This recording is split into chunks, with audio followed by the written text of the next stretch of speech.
Tu Innal hamdalillah nahmaduhu wa nasta'inuhu wa nastahdihi wa nastaghfiruh wa na'udzu billahi min syururi anfusina wa min sayyiati a'malina may yahdihillahu fala mudhillalah wa may yudlil fala hadiyalah. Asyhadu an la ilaha illallah wahdahu la syarikalah wa asyhadu anna nabiyyana Muhammadan abduhu wa rasuluh.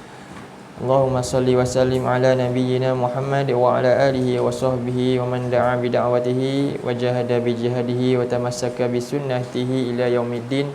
Allahumma anfa'na bima 'allamtana wa 'allimna ma yanfa'una wa zidna ilma. Allahumma ati anfusana taqwaha wa zakkiha anta khairu man zakkaha anta waliyuha wa maulaha. Allahumma faqihna fid din wa 'allimna ta'wil. Subhanaka la ilma lana illa ma 'allamtana innaka antal alimul hakim. Rabbi shrah li sadri wa yassir li amri wahlul 'uqdatam min lisani yafqahu qawli. Allahumma amin. Ya, alhamdulillah, syukur pada Allah Subhanahu wa taala kita bertemu pada pagi ini. Jadi mudah-mudahan Allah menempatkan kita bersama dengan golongan yang sentiasa berada pada jalan Allah, dikurniakan kelebihan sebagaimana Nabi sebut dalam hadis, man kharaja fi talabil ilmi kana fi sabilillahi hatta yarji'. Siapa yang keluar dari rumahnya demi niatnya semata-mata untuk menuntut ilmu, mencari ilmu pengetahuan mengenal Allah, Rasul dan agamanya, maka dia berada pada jalan Allah sehinggalah dia pulang ke rumah, insya-Allah. Baik, kita masih lagi pada ayat yang ke-21 dalam surah Al-Baqarah. Kita bacakan ayat ni. A'udzubillahi minasyaitonirrajim.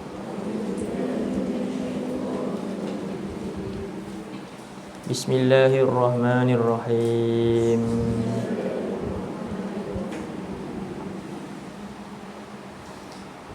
Ya ayyuhan nasu u'budu rabbakumul ladzi khalaqakum wal ladzina min qablikum la'allakum tattaqun.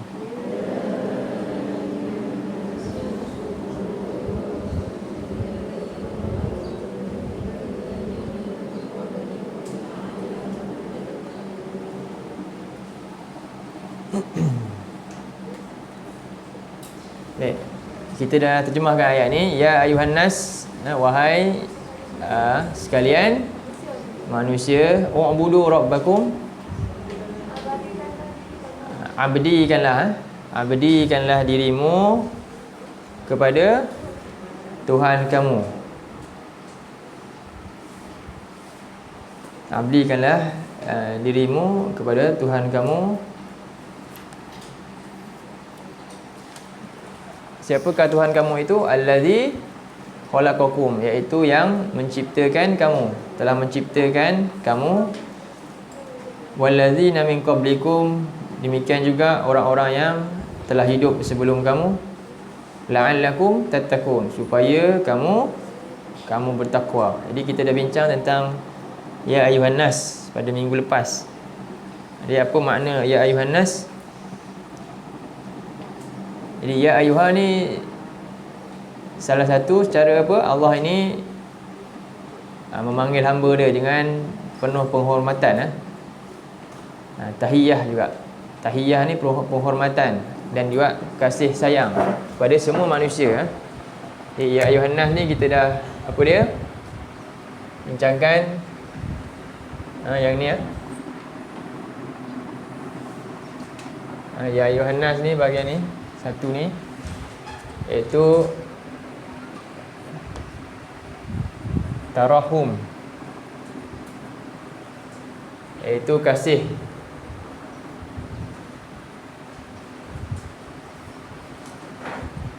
Kasih belas Allah kepada hamba dia, dan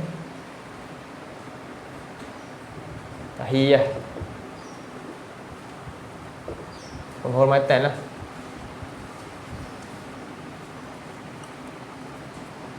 Kurang. Jadi Allah ni dia sebut, wahai manusia, kita ni hamba dia, tapi Allah sebut ya ayuhan nas, tandanya Allah ni kasih kepada makhluk yang kerdil yang kita ni diciptakannya, dan juga sebagai tanda dia ni tidak memilih sesiapa pun untuk diberikan kasih sayang dia. Sebanyak mana pun dosa, dalam hadis Nabi kan, kalau bawa dosa sebanyak mana, sebanyak langit dan bumi pun Allah tak boleh ampunkan. Dengan syarat kita dah bincang, iaitu hamba itu kena bertaubat kepada Allah. Dan sebab itu selepas Allah sebut ya ayuhan nas, inilah perintah yang paling besar sekali lah. Perintah ini yang menunjukkan syarat untuk hamba itu menerima kasih sayang Allah secara mutlak ni, iaitu dengan mengabdikan diri kepada dia. U'budu rabbakum. Okey, hari ni kita bincang u'budu rabbakum. Jadi u'budu, Allah perintah u'budu maksudnya apa? Fi'il amar. U'budu fi'il amar, kata kerja, perintah. Jadi kita sebut u'budu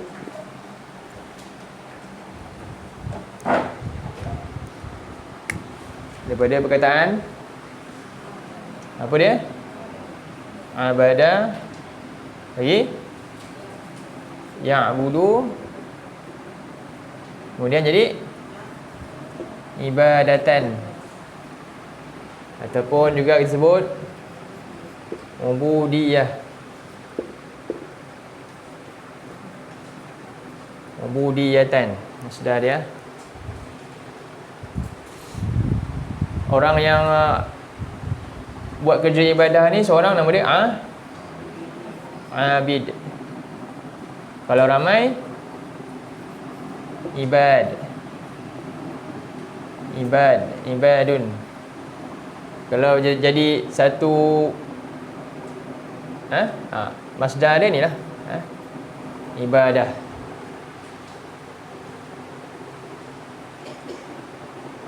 Ahli ibadah juga ada disebut abid.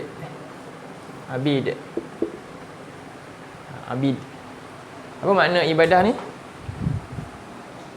Okay, makna ibadah dia ada beberapa makna. Makna ibadah dari segi bahasa dulu. Makna ibadah, satu makna dia al-khudu'. Khudu' ni maknanya ketundukan.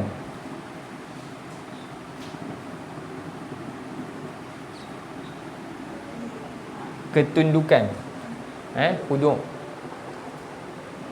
Makna yang kedua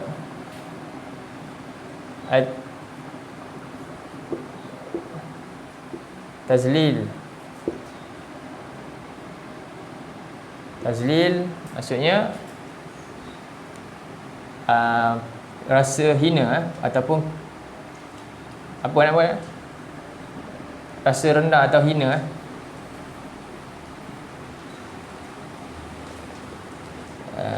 Rasa kehinaan.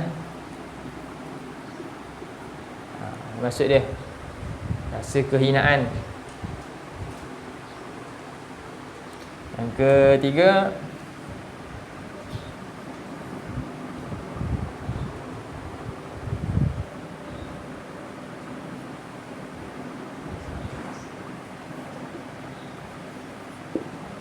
ta'ah, ketaatan.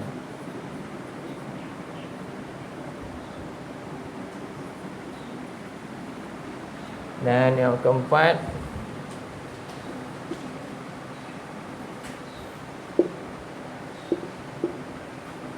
al-inqiyad. Ta'ah, ketaatan. Al-inqiyad ni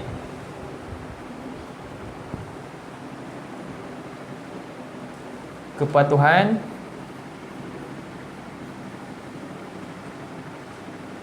mutlak. Inqiyad, kepatuhan mutlak ni diikat tu. Inqiyad ni daripada qayyid. Qayyid tu ikat. Qayyid tu ikat.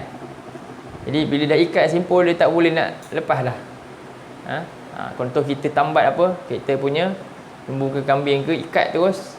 Qiyad ni daripada perkataan ikat asalnya, maksudnya kita ni dah mengikat diri kita dengan apa, segala apa yang Allah perintah secara mutlak kita patuh tanpa ada lagi macam-macam bangkangan dan sebagainya. Itu nak maksudnya ibadah. Faham? Ada ibadah. Jadi selagi mana tak ada cukup ini, sempurna tak ibadah? Tak sempurna. Tak sempurna. Jadi ini sekurang-kurangnya 4 yang saya bagi makna ibadah. Banyak lagi makna ibadah ni, tapi cukup 4 ni pada saya semua ada makna dah. Boleh faham dah dengan detail makna ibadah. Okey. Lawan kepada yang ibadah ni, sebab itu u'budu dia maksudnya Allah terus sebut u'budu rabbakum. Siapakah Rabb ni sebenarnya? Rabbakum ni, Rabb ini bukan nama zat dia kan. Rabb ni lebih kepada nama Allah ni, lebih kepada sifat dia dan af'al, perbuatan dia, Rabb. Tapi zat dia siapa namanya? Kerana jawapan dia masuk u'budu rabbakum. Jadi Allah perkenalkan nama dia Rabb. Ini siapa? Rabb kamu adalah Allah. Inna rabbakumu, nama dia, zatnya Allah. Kita tengok dalam surah 7 ayat 54.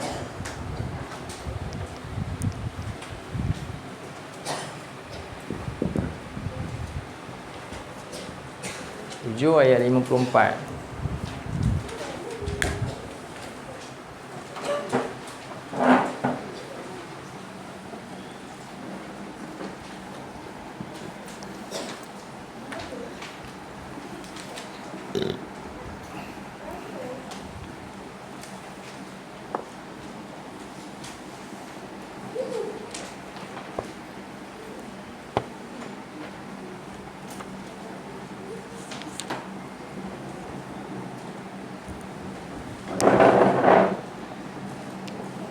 Okay. A'udzubillahi minasyaitonirrajim.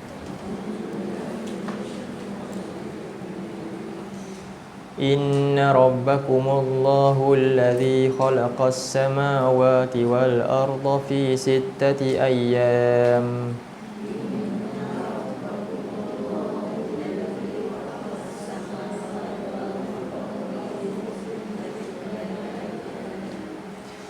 ثم استوى على العرش يغشي الليل النهار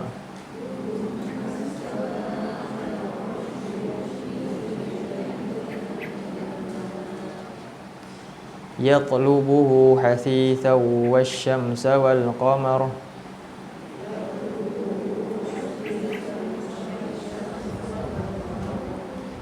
والنجوم مسخرات بأمره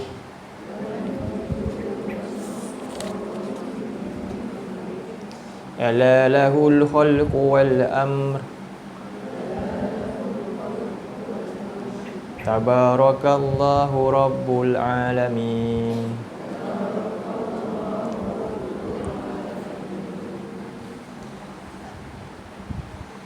Inna rabbakumullah, sesungguhnya Rabb kamu ini namanya Allah, disebut Allah, yang telah cipta langit dan bumi dalam 6 hari, 6 masa atau 6 hari. Summa istawa 'alal arsh, kemudian dia istawa 'alal arsh. Yughshil lailan nahar, dia menutup malam pada siang. Yatlubuhu hasithan, yang mengikut dengan tepat. Hasithan maknanya dengan tanpa pernah silap. Wasyamsa wal qamar, demikian, dan juga matahari dan bulan serta bintang-bintang semuanya patuh, musakharat, ditundukkan dengan perintahnya. Semuanya ditundukkan dengan perintah Allah. Dari segala yang berlaku di atas 4 benda. Jadi segala yang benda ni masukkan dalam air, Allah ini pertama berlaku di atas keilmuan dia secara mutlak, al-ilm.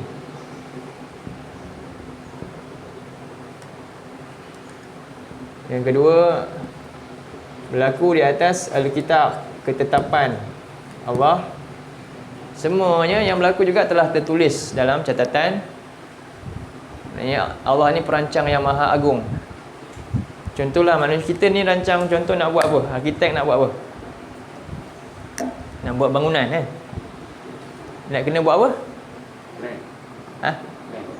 Jadi dia rancang, okey, tanah ni nak buat apa? Dia dah boleh imagine, dia dah tahu. Okey, ni luas banyak ni, dia boleh kira. Okey, berapa nak, dia akan buat plan kan? Buat plan. Bangunan macam mana nak, pakai material apa, kosnya berapa bulan akan siap, jangka masanya, dia akan tulis. Mula dia ingat tu atas ilmu dia lah. Tapi ilmu manusia sama tak macam Allah ni? Tidak. Ramai orang dia rancang dengan ilmu dia, dia rasa dia macam dia pandai, tapi akhirnya kos pun tak tepat, barang pun rupanya tak boleh nak digunakan. Jadi tak sama, tak sempurna macam apa yang disebut Allah ni. Allah ni cipta alam ini lebih daripada orang cipta rumah, orang nak buat rumah tu. Walaupun tulis dalam kertas kita ni, kadang-kadang tak ikut pun apa yang tapi tidak Allah. Segala apa yang Allah telah ilmui, segala apa yang telah ditulis di Lauh Mahfuz, semuanya berlaku secara tepat. Dan yang ketiga, setelah ilmu itu ada ni, kemudian apa? Dua benda ni apa? Dia kena ada satu lagi, disebut masyiah. Masyiah, kehendak Allah itu sendiri pula. Allah berkehendak kun, maka lalu ia terjadi. Setelah Allah kehendak itu apa? Al-khalq, berlakulah penciptaan tersebut. Berlakulah penciptaan.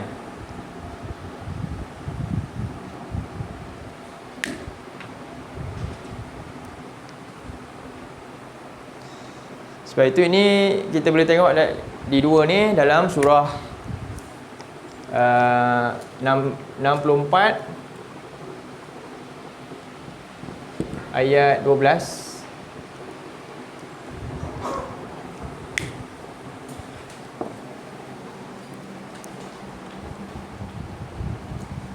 Al-masyiah ataupun kadang-kadang kita sebut iradah. Maksudnya apa? Kehendak. Kehendak.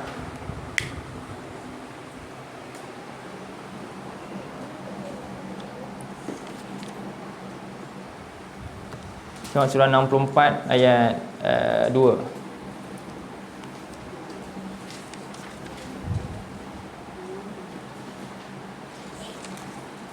Bukan 64, 65. 65 ayat 12.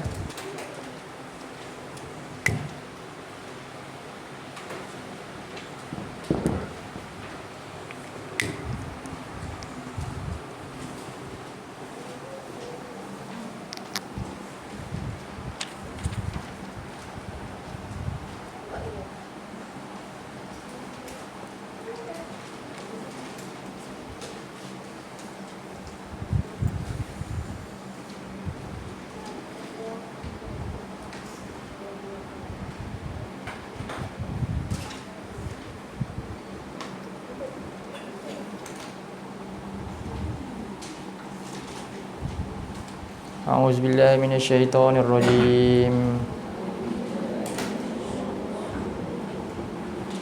Allahul ladzi khalaqas samawati Allahul ladzi khalaqa sab'a samawati wa minal ardi mithlahun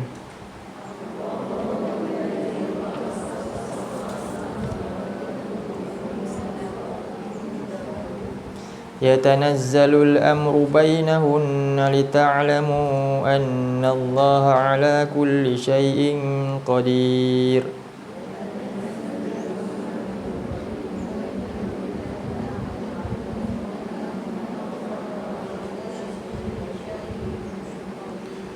Wa anna Allaha qad ahata bi kulli syai'in ilma.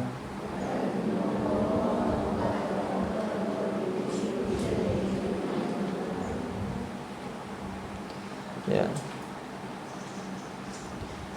Allah adalah Tuhan yang menciptakan langit, 7 petala langit Wa minal ardi mithlahun, dan bahagian bumi juga serupa 7 juga macam langit. Jadi bumi juga ada 7 lapis. Langit pun ada 7 lapis. Cumanya Allah sebut langit samawat jamak, tapi bumi al-ard satu. Walaupun hakikatnya mislahun, bumi sama macam langit. Kerana apa? Ulama sebut beza dia kenapa? Sebab di langit itu 7 lapis itu dengan ada ruang di antara setiapnya. Ada ruang. Tapi di bumi itu lapisan dia tidak ada ruang. Lapisan itu padat. Itu beza dia. Itu antara pendapat lah. Jadi yatanazzalul amru bainahunna, dan turun segala perintah wahyu, segala perkara yang berlaku di dunia ini semuanya turun menurut perintah di antara kedua-duanya, daripada langit dan bumi ini turun. Itulah yang berlaku itu. Lita'lamu annallaha ala kulli syai'in qadir, supaya kamu semua meyakini, ta'lamu mengetahui bahawasanya Allah itu di atas segala sesuatu maha qadir, berkuasa menetapkan segala ukuran, segala ketetapan. Segala yang berlaku itu di atas ukuran yang telah Allah tetapkan menurut neraca ilmu dia, menurut kebijaksanaan dia.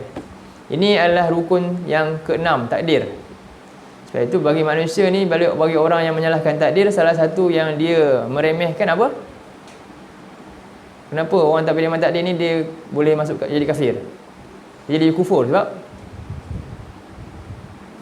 kita ni menyalahkan takdir kan, contoh kan, tak boleh terima musibah. Sebenarnya dia boleh gugur tak dia punya keimanan dia? Boleh. Kenapa? Apa dia punya logiknya? Sebab dia menindakkan yang nombor satu. Apa dia? Ilmu Allah tu. Dia rasa Allah ni tak bijaksana lah bagi musibah ni. Faham tak? Macam tu lah sampainya. Jadi dia salahkan. Sepatutnya bukan macam ni kena kat dia. Dia nak lain. Dia menafikan yang tu lah. Yang ni satu benda. Jadi kena memahami itulah, kena hati-hati ya. Jadi wa anna Allah qad ahata bi kulli syai'in ilma, dan bahawasanya Allah benar-benar meliputi segala ilmunya, meliputi segala sesuatu. Okey. Jadi kemudian dalam surah 6 ayat 59,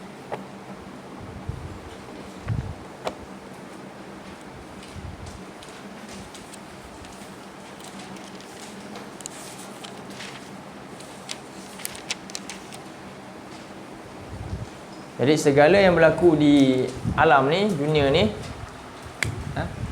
telah tertulis dalam catatan. Hatta benda sama ada kecil atau besar, halus atau kasar, kering atau basah, ghaib atau zahir, semuanya di dalam ketetapan Allah, telah ada dalam Lauh Mahfuz tu. Tertulis segalanya. Tengok dalam surah 6 ayat 59, Allah sebutkan, A'udzubillahi minasyaitonirrajim. Wa 'indahu mafatihul ghaibi la ya'lamuha illa hu.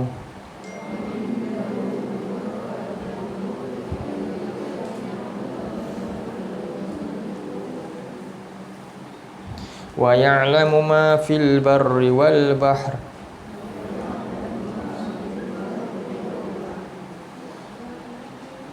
Wa ma tasqutu min waraqatin illa ya'lamuha wa la habbatin fi dhulumatil ardi wa la ratbin wa la yabisin illa fi kitabim mubin.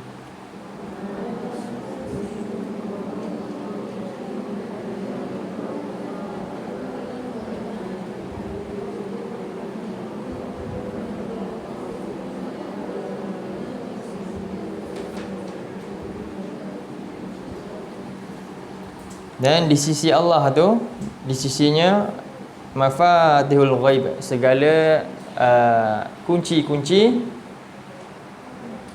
tentang hal-hal ghaib. Iaitu dimasukkan hal ghaib ni maknanya benda yang paling ghaib apa? Benda yang belum berlaku lah, masa depan. Antaranya masa depan ataupun benda yang kita tak nampak. Baik. Jadi segalanya berada di tangan Allah dia. Kuncinya di bawah jagaan Allah. La ya'lamuha illahu. Tidak dia memberitahu, mengajarkannya ilmu ini. Tiada yang mengetahuinya melainkan hanyalah dia sahaja, Allah sahaja. Wa ya'lamu ma fil barri wal bahr. Dan dia Maha mengetahui segala apa yang berada di darat dan lautan. Wa ma tasqutu min waraqatin illa ya'lamuha. Dan tidak ada sehelai pun daun yang jatuh melainkan semua yang di bawah pengetahuan Allah. Jadi dalam ayat ini ia menepis tuduhan golongan Qadariyah. Kalau Qadariyah ni dia punya itikad dia. Allah tak tahu benda yang bakal berlaku. Dah berlaku baru dia tahu. Sebab tu dia rasa semuanya di atas dia bergantung kepada kepandaian dia sendiri. Ini Qadariyah. Qadariyah ni macam Firaun tu. Innama utitu ala ilmin. Ini semuanya aku ni buat dapat ni, aku berjaya sebab apa? Sebab aku lah. Sebab saya lah. Sebab saya usaha saya sendiri. Itu. Dia percaya dengan itu. Seolah-olah macam dia buat tu sebab dia, yang dapat tu sebab dia. Sedangkan semua ini adalah di dalam pengetahuan Allah semuanya. Ada juga orang yang buat sama macam dia, tapi dapat tak? Tak dapat. Tapi dia nafikan semua tu. Dia rasa semua usaha. Ramai orang yang kata dia belajar tinggi ni, ada lebih lagi tu, tapi dapat tak? Tak dapat. Sebab bukan izin Allah. Kan? Tapi ni, jadi ayat ni maknanya semua yang berlaku, semua yang di dalam pengetahuan Allah, meliputi segala-galanya. Yang hadapan, yang sedang berlaku ataupun yang di belakang yang akan berlaku nanti, semuanya di bawah pengetahuan Allah. Okey.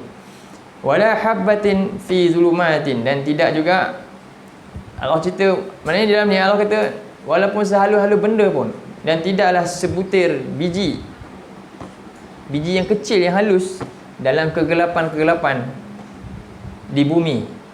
Sama ada yang terbenam jauh di dalam muka bumi ni, semuanya Allah tahu di mana dia berada, apa yang bakal berlaku pada dia, semuanya telah diketahui oleh Allah. Wala ratbin. Dan juga sesuatu yang basah di bahagian sebelah atau sebelah tu, semuanya di dalam ketetapan Allah. La illa fi kitabim mubin. Melainkan semuanya telah tertulis dalam kitab yang jelas, tersimpan di sisi Allah, Lauh Mahfuz tu.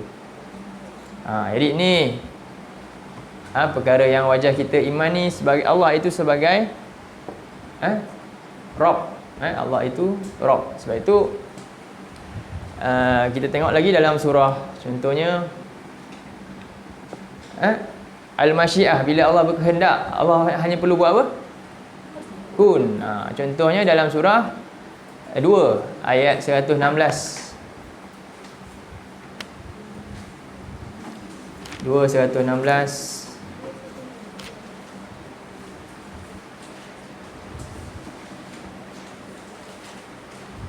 117. Di sini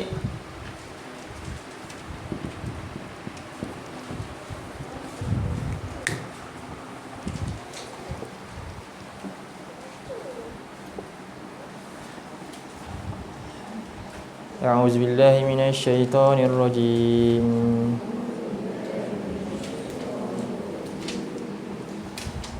Badi'us samawati wal ard wa idza qada amran fa innama yaqulu lahu kun fayakun.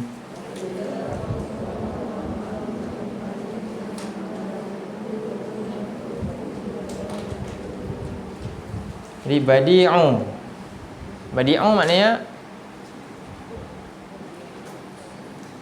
pencipta tanpa ada. Jadi Allah ini Al-Khalq yang terakhir. Jadi Allah cipta sesuatu dengan apa? Kekuasaan, kudrah dia, dengan ilmu dia. Dan dia nak cipta semuanya, benda yang dicipta itu, yang ada ini, sebab dia yang hendak benda tu ada. Sebab itu dalam hadis Nabi sebut yang ini tentang iradah ni juga. Kita tak boleh mengada-ngadakan tentang Allah tanpa ilmu. Nabi kata Masya Allah kana, Nabi kata.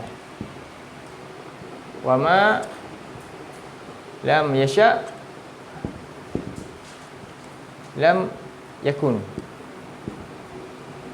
Masya Allahu kana wa ma lam yasha lam yakun. Cuba baca. Masya Allahu kana wa ma lam yasha lam yakun. Masya Allahu kana, apa yang Allah nak itulah yang ada. Kita kena beriman. Ini semua kenapa ada? Sebab Allah yang kehendaki ada. Ya. Antaranya yang masalah ni kononnya kalau ahli sains yang melampau dengan sains dia kan. Dia nak buat sesuatu kan, akhirnya berjaya di luar jangkaan lah. Sebenarnya adakah kerana dia berjaya buat di luar jangkaan, atau sebenarnya Allah nak ada? Allah nak ada lah. Allah nak ada lah. Tak ada satu pun benda yang ada ini di luar daripada kehendak Allah. Tak ada. Ni semua ni rukun takdir 4 ni. Tiada satu pun yang ada di dunia ni di luar pengetahuan Allah. Tiada satu pun benda yang ada di dunia ni berlaku semua ni di luar ketetapan Allah. Tiada satu pun benda yang ada yang berlaku di dunia ni di luar kehendak Allah. Tak ada. Tiada satu pun benda yang tercipta itu di luar daripada ciptaan Allah. Ada benda lain pula cipta. Tak ada satu pun. Jadi apa yang ada itu sebenarnya sebab Allah yang nak. Jangan kita kagum sangat, berjaya juga cipta ni. Tak, Allah yang izinkan jadi.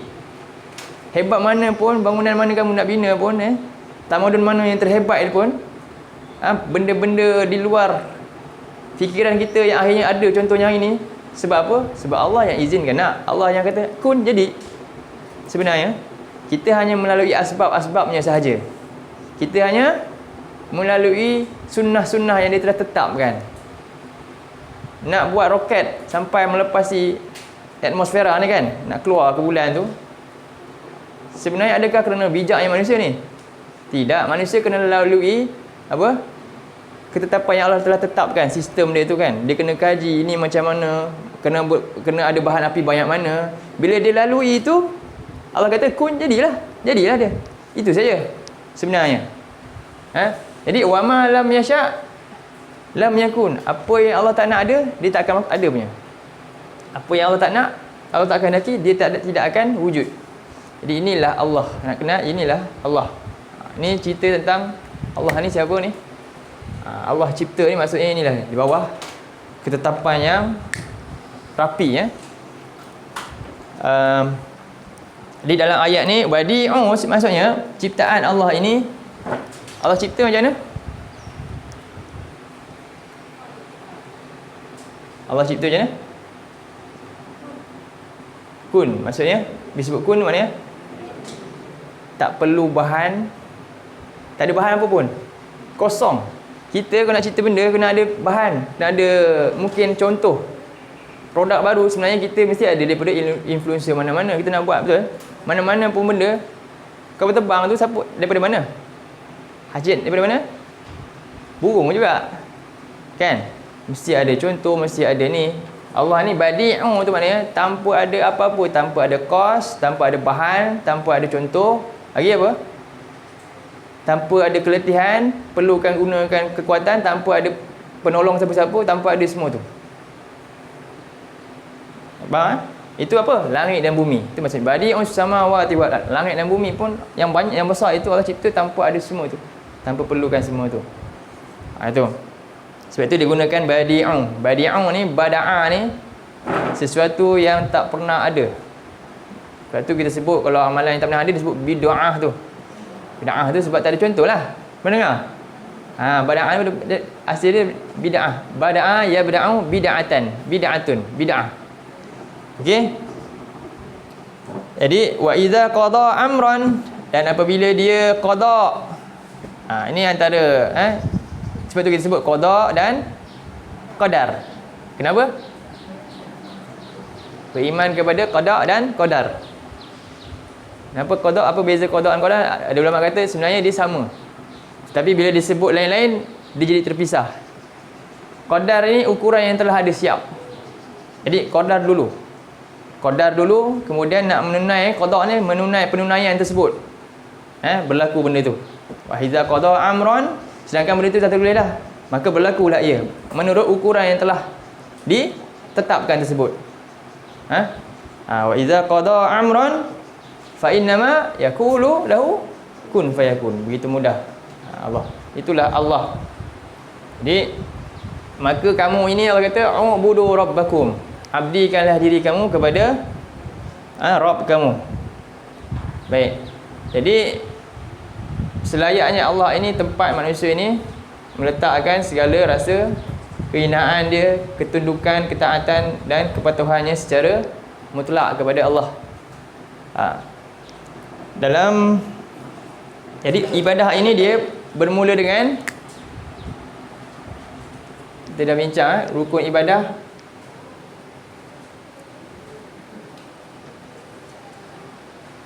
Ulang balik arkanul ibadah. Apa pertama? Al-hub, hub.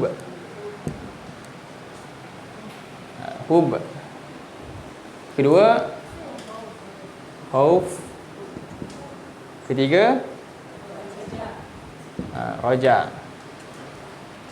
Baik. Kita pergi kat rukun ibadah dulu. Pertama, cinta. Jadi manusia ni nak rasa cinta kepada Allah. Sebab itu Allah perintahkan untuk kenal dia melalui Rasulnya yang terangkanlah, melalui kitab dia. Dalam surah 47 ayat 19,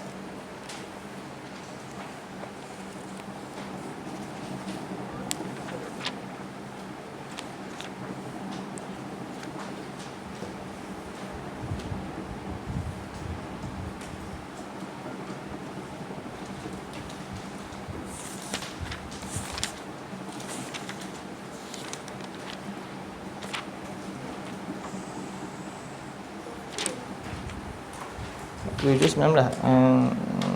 Ya, ayat 19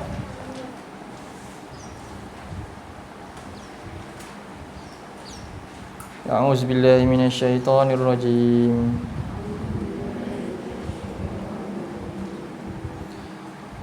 Fa'lam annahu la ilaha illallah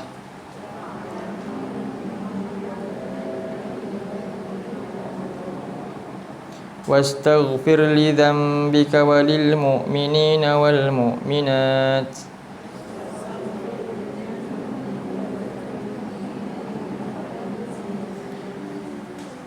wallahu ya'lamu mutaqallabakum wa mathwaakum.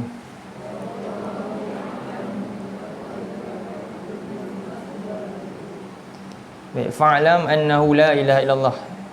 I'lam maksudnya apa? Fi'il apa tu?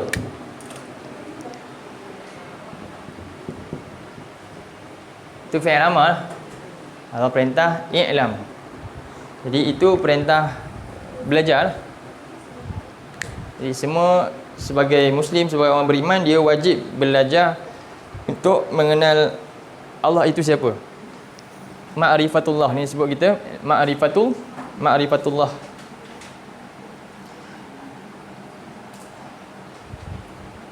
La ilaha illallah, tiada yang berhak diabdikan diri melainkan Allah. Apa maksudnya? Macam mana nak cari ilmu ni? Nak belajar? Belajar kat mana? Jadi nak belajar mestilah melalui Rasul yang dia pilih lah untuk ajarkan. Jadi semua Rasul dipilih Allah ni untuk mengajarkan hal ni lah yang paling utama. Dalam surah 16 ayat 36 tu,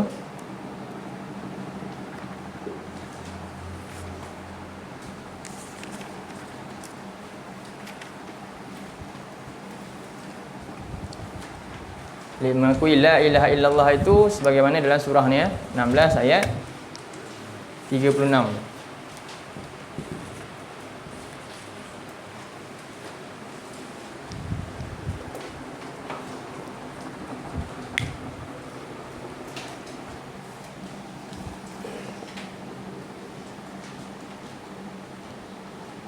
A'udzubillahi minasyaitonirrajim. Walaqad ba'atsna fi kulli ummatin rasulan an i'budullaha wajtanibut taghut.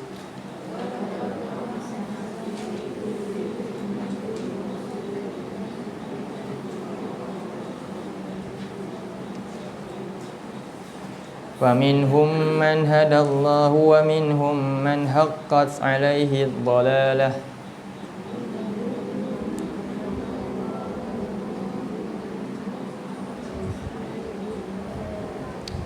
Fasiru fil ardi fanzuru kaifa kana 'aqibatul mukazzibin.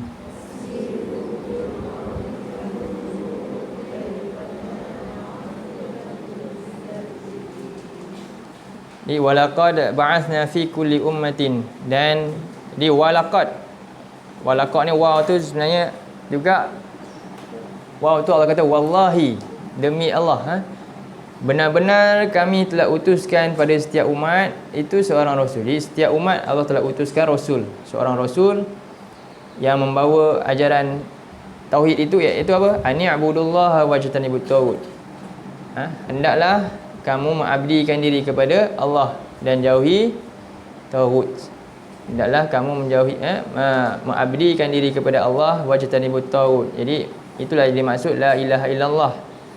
Meletakkan segala ketundukan, rasa kehinaan, ketaatan dalam perintah Allah itu, dan kepatuhan secara mutlak kepada Allah semata-mata, bukan kerana lain, bukan kerana selain daripadanya.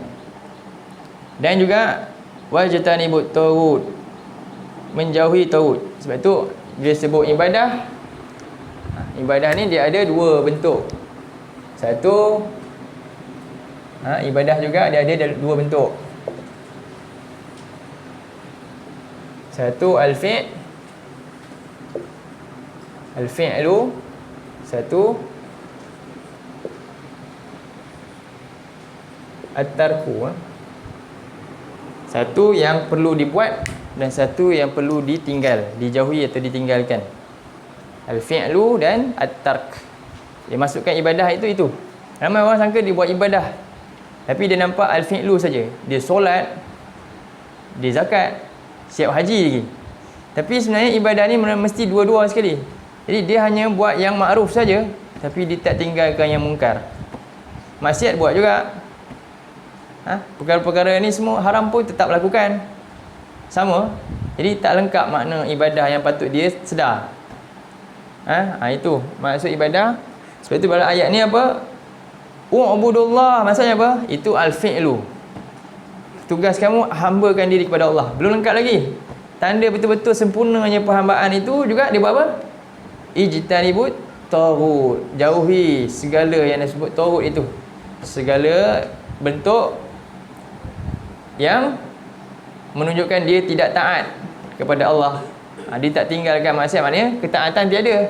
Sedangkan ketaatan mutlak kepada Allah. Allah suruh tinggal, dia tak tinggal. Jadi tak ada kepatuhan mutlak kat situ. Itu maksud ibadah tu. Dia merangkumi semua bentuk tu. Jadi apa itu taghut ni?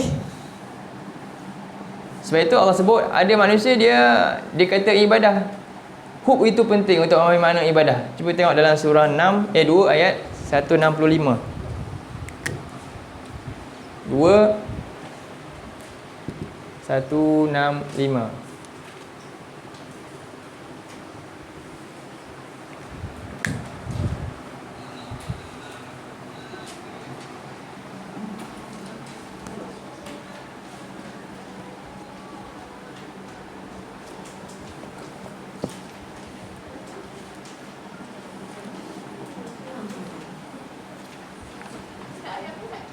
2:165.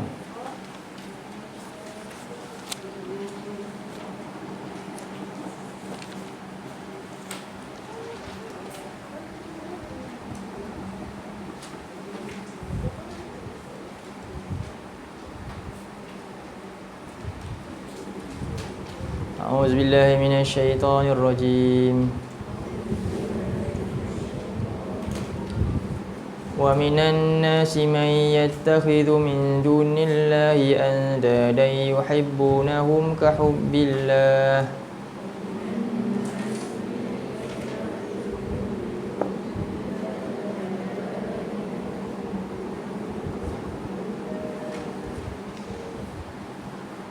والذين آمنوا أشد حبا لله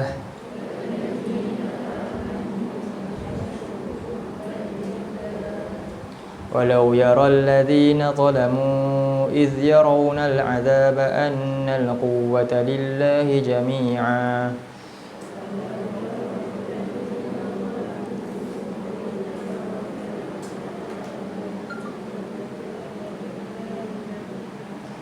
وأن الله شديد العذاب.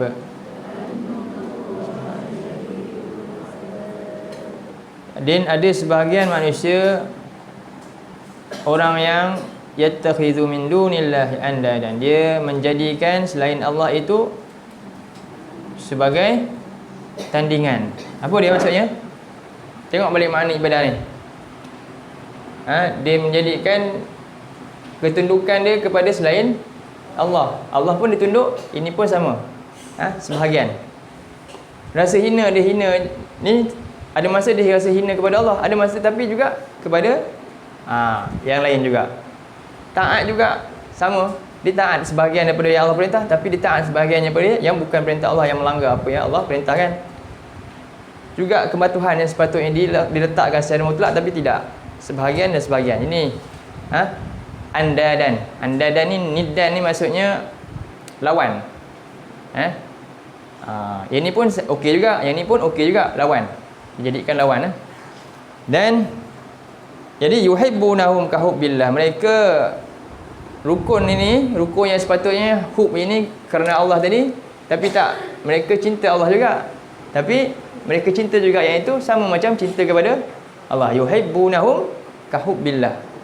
Sama. Sedangkan orang beriman macam mana sepatutnya? Wallazina amanu asyaddu hubban lillah. Sepatutnya orang beriman ni dia asyaddu. Asyaddu ni bersangatan ataupun keterlaluan cintanya kepada Allah. Asyaddu ni yang sangat keterlaluan kecintaannya kepada Allah. 100%. 100%. Jadi itu. Contohnya, jadi dunia ni ujian kita sebenarnya. Ujian untuk mengukur tahap sempurna iman kita. Sebab itu Allah jadikan dunia ini sebagai ujian. Tengok dalam surah 3 ayat 14.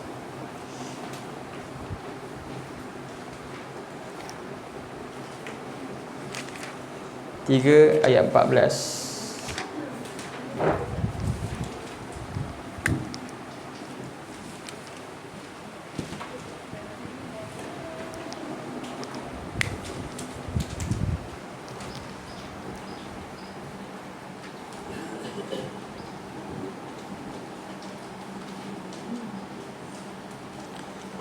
A'udzu billahi minasy syaithanir rajim.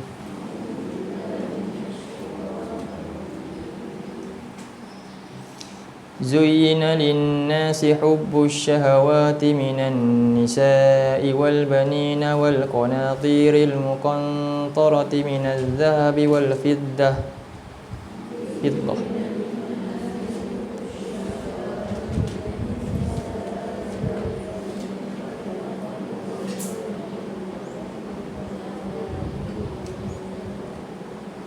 Wal fiddati wal khayli wal fiddati wal khaylil musawwamati wal an'ami wal harth.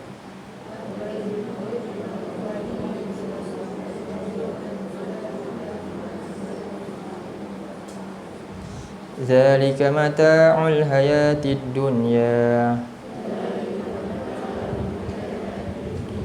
wallahu 'indahu husnul ma'ab.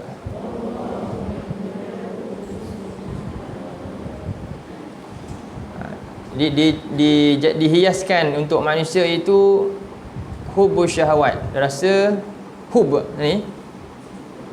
Ini ujian ni. Zuyina ni hias je. Nak tengok macam mana kita menghadapi ujian ini. Dihiaskan untuk manusia ini rasa cinta, keinginan kepada hawa nafsu. Apa yang masukkan hawa nafsu ini? Iaitu pertama perempuan-perempuan, an-nisa. Yang kedua anak-anak, bangga dengan anak-anak ni. Yang ketiga harta benda yang melimpah ruah. Yang keempat emas dan perak, dollar and cents, ringgit and cents. Yang kelima wal khailil musawwamah, iaitu kenderaan mewah. Kenderaan mewah. Wal an'am, dan juga yang keenam al-an'am apa? Binatang ternakan. Binatang ternakan. Wal harth, dan kebun-kebun, sawah, ladang, tanaman-tanaman. Jadi semua ini zalika mata'ul hayatud dunya, hayatid dunya. Ini semua adalah mata'. Mata' ni maksudnya banyak istilah-istilah yang kita kena bagi tahu. Nanti biasa saya bagi tahu, tulis lah. Kita tahu, kita baca ayat ni lebih sikit lah. Mata' ni maksudnya dunia ni memang semuanya mata', betul tak? Mata' ni dia seronok sekejap je. Lepas tu dia tak seronok. Dan dia perlu sentiasa di-upgrade. Itulah dunia ni. Contohlah dulu kita nak ni, kereta ni, dah dapat tu bukan tahan lama pun, lama-lama akan masa dah nak tukar baru juga, kan? Banyak perkara, semuanya, badan kita sendiri, baju kita sendiri, apa saja yang ada dengan kita, semuanya disebut mata'. Sebab tu Nabi kata apa yang ada dengan kita ni, contohnya pakaian kita ni, bila jadi milik kita ni? Bila dah lusuh, kan? Itulah kita punya tu, sampai dah lusuh itu.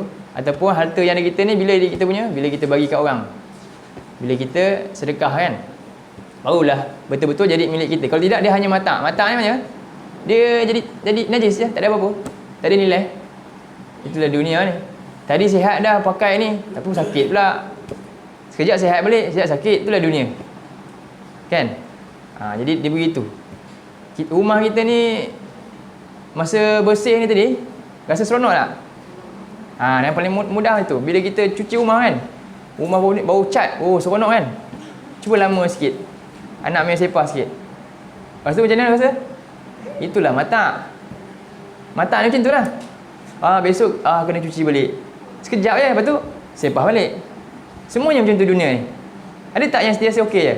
Pergilah ke hotel berapa bintang pun, bangunan paling tinggi kat dunia pun macam tu lah juga. Semua yang ada pekerja yang kena cuci, kan? Semua yang macam tu sifat. Tapi bukan pada akhirat. Syurga tak macam tu. Syurga bukan mata'. Syurga hatta dia punya tanah pun bukannya tanah kotor ni. Apa? Kan? Batu permata ni semua, dinding dan sebagainya, pokok-pokok dia, daun-daun dia semua. Peluh manusia ni minyak wangi. Makan burung tulang-tulang tu buang balik, burung tu jadi balik, elok balik, hidup balik. Tak ada sifat mata' tu tak ada. Jadi zalika mata'ul hayatud dunya. Ini adalah kesenangan yang sifatnya macam tu lah di dunia ni. Sementara wallahu indahu husnul ma'ab, dan di Allah itulah, di sisi Allah itulah husnul ma'ab, sebaik-baik tempat kembali. Itu jadi lawan mata' adalah husnul ma'ab. Husnul ma'ab tu tadi, sebaik-baik tempat kembali. Baik.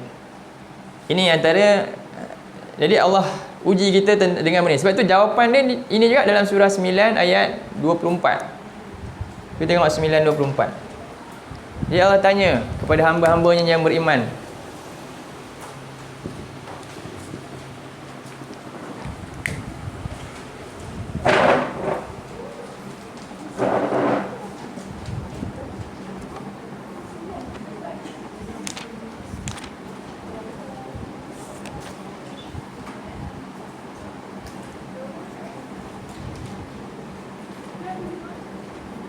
A'udzu billahi minasy syaithanir rajim.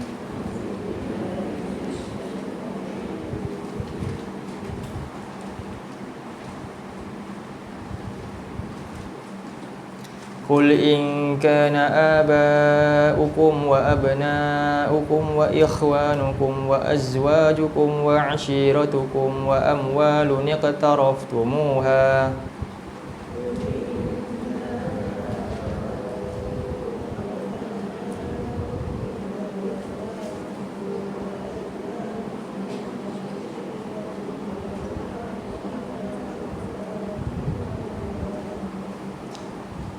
وتجارة تخشون كسادها ومساكن ترضونها أحب إليكم من الله ورسوله وجهاد في سبيله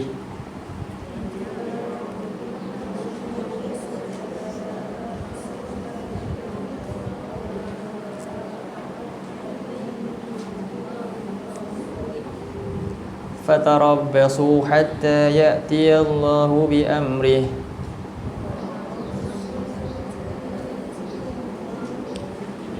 Wallahu la yahdil qaumal fasiqin.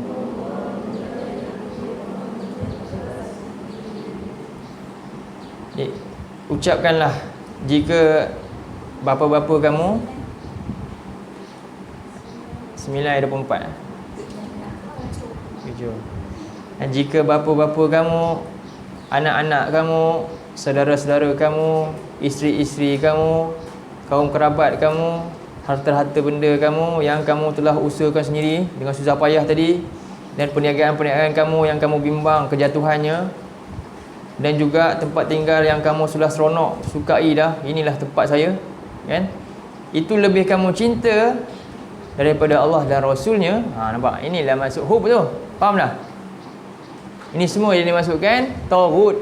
Dia boleh jadi taghut tu. Lebih daripada apa? Kecintaan kepada yuhibbunahum kahubbillah. Faham? Sehingga kamu mengabaikan perintah Allah. Dan Allah kata fatarabbasu ahabba ilaikum. Yang itu semua yang Allah sebut tadi tu, semuanya lebih kamu cinta daripada apa?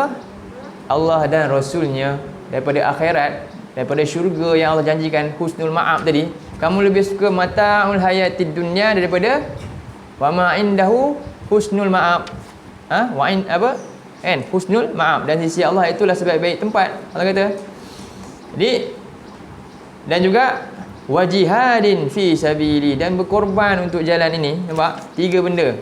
Cinta Allah, Rasul, apa dia? Jihad fi sabili. Korban semua yang tadi untuk jalan dia.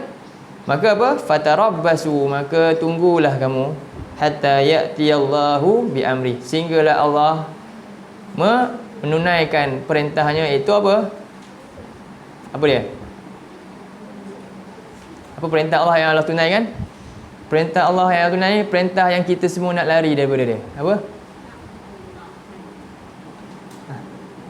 Qul innal mautal ladzi tafirruna minhu fa innahum mulaqikum. Ingat, sungguhnya mati yang kamu semua larikan sebab kamu nak jaga ni tadi, semua itu tetap akan bertemu dengan kamu. Itulah maksud dia, mati. Ucapkanlah kematian yang kamu nak lari semua daripadanya itu, kamu usaha tadi, semuanya akan menemui kamu. Jadi fatarabbasu hatta ya'tiyallahu bi amri. Tunggulah nanti ketika itu kamu rasa rupanya tak ada apa-apa pun dia bawa balik. Jadi wallahu la yahdil qaumal fasiqin. Inilah yang Allah sebut kepada orang fasik. Siapa orang fasik ini? Jawapan dia dalam ayat 67.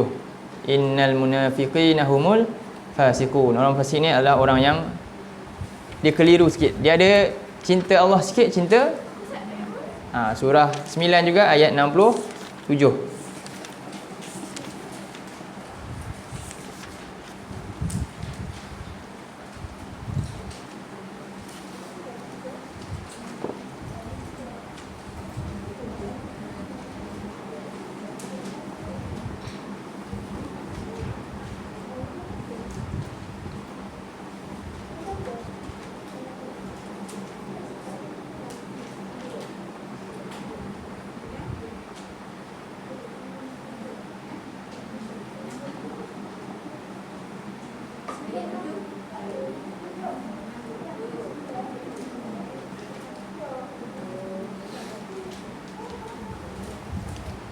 Ayat 67. Ayat yang bawah dia, bahagian bawah ayat 67 tu, innal munafiqina humul fasiqun. Antara makna fasik adalah maksudnya munafik, iman dia bercampur aduk. Iman dia bercampur aduk. Sedangkan tadi orang beriman apa dia? Rasa cinta dia tak campur aduk. Apa dia? Asyaddu hubban lillah. Dia sangat cinta nak bertemu Allah. Jadi dalam hadis, ada satu hadis, salin hadis ni untuk memahami lagi ayat ni. Maksud hub ni,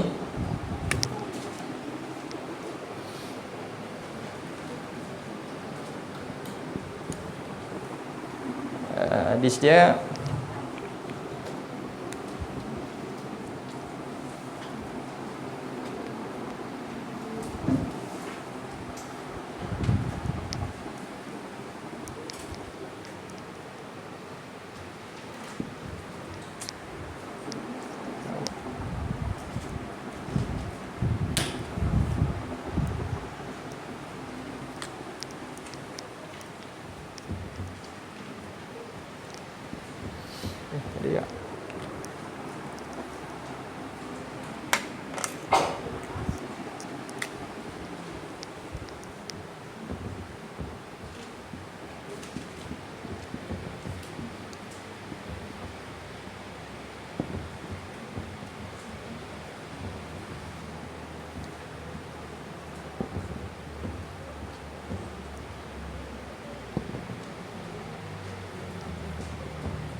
tadi ya. Hadis.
Sambung sebelah.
Okey.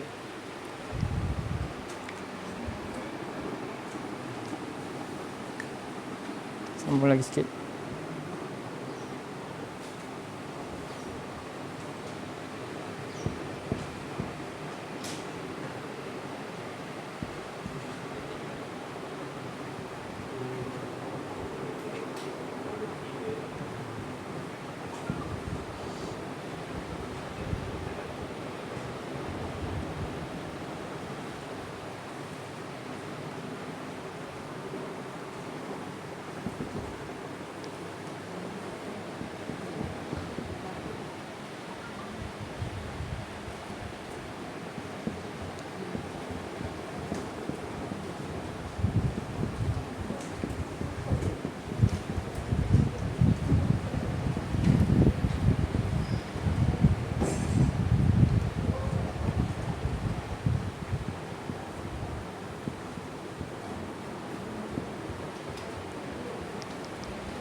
Okey, cuba tengok hadis ni. Tak apa, nanti saya bagi lengkap je. Panjang. Hadis ni daripada Ubadah bin Samit. Kita baca, ikut saya baca. Man ahabba liqa Allah, ahabballahu liqa'ahu. Tak dengar? Man ahabba liqa Allah, ahabballahu liqa'ahu. Wa man kariha liqa Allah, karihallahu liqa'ahu.